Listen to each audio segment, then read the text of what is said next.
Clean up the extra oil. Now I'm going to service these rollers. Make sure to get all your stuff back out of your dryer so you don't close it back up with extra stuff in it. Okay, so the roller shafts right here, you see them dark brown spots, black spots? That's where the metal got heat and it seized up. And you see them on both of them, and the hair on the back. You want to clean all that hair up. You want to use your lubricant once again. Do not use the stuff with the detergent in it. Use the lubricant from Walmart. It's $2 a can, not WD-40. Make sure, like I said, make sure it doesn't dry up. Make sure it's the stuff that stays greasy. And you're going to use sandpaper. I use like 150 grit. And I'm going to clean those up. Sounds redundant, but this is how it goes. And I sprayed the sandpaper in the shaft with, I'm actually using 120 grit sandpaper. And I sprayed it with lubricant. See that stuff coming right off of there.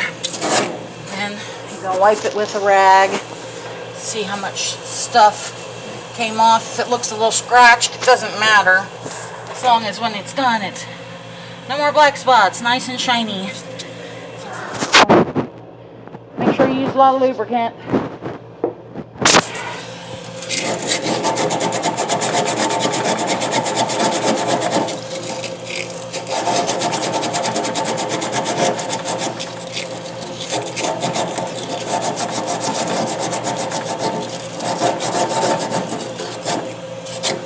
Nice and shiny. Next.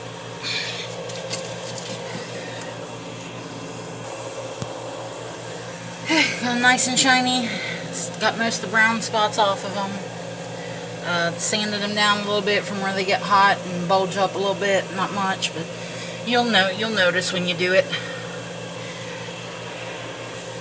Okay, so what comes in these kits is 4 little plastic containers, 2 metal ones. You only need 1 of them, and 2 rollers. First, before you put any grease on there, you want to put a layer of grease to keep the rollers from sticking. And I use grease and silicone actually, because I've been doing it for so long. I just noticed that's what works great. Before you do that, you want to put the back 2 plastic retainers on there, and this is super hard to get the back ones on. So the first ones, they just slide in that thing, but they won't go back any further. So I don't know if I'm gonna be able to show you this. This takes time and this takes, oh shit, hold on. This takes experience to do this. Your first time, you're gonna get so aggravated, you're not gonna know what to do with yourself. Just take a smoke break, whatever, in between while you're trying to do it.